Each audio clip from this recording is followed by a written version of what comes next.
কাদেরি হন, আপনি চিশতি হন, আপনি নকশবন্দি হন, আপনি মুজাদ্দিদি হন, আপনি সরাওয়ার্দী হন, আরে কেন শুনছেন না?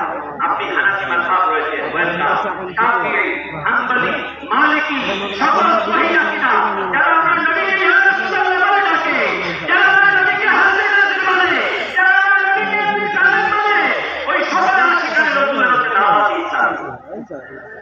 প্রিয় ইসলামী ভাইরা, আমাদের উচিত এই দাওয়াত ইসলামের চর্চা।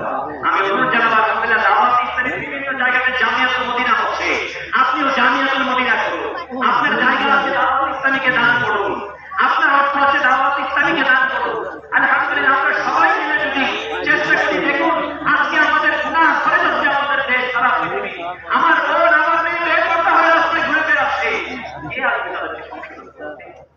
আরে আমরা তো ফাতিমা রাদিয়াল্লাহু তাআলা আনহা, আমার মেয়ের তো তাদের সুন্নাহ হিসেবে ছিল, কিন্তু কি হলো আজকে মুসলিম আমার বোন, আমার মেয়ে বেপরোয়া হয়ে রাস্তায় বেরিয়ে গেল, তাদেরকে কে সঠিক করবে? আর যুবকরা বেহায়া বলা হয়ে ঘুরে বেড়াচ্ছে, মসজিদ শূন্য হয়ে যাচ্ছে, কে দেখি দাওয়াত দেবে? আসুন না আমরা একত্রিত হই, নেক দাওয়াতকে আম করি, প্রচার করি। আমরা যেন সকলে মিলে সুন্নিয়তের এই পয়গামকে সর্বত্র পৌঁছে দেই। আল্লাহ সুবহানাহু ওয়া তাআলা আমাদের সবাইকে সেই তৌফিক দান করুন।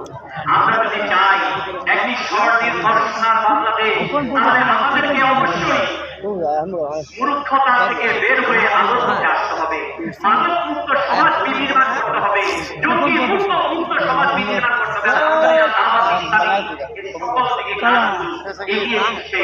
আল্লাহ তাআলা আমাদের সবাইকে দাওয়াত ইসলামীর সকল দিকে কাজে সম্পৃক্ত হওয়ার তৌফিক দান করুন।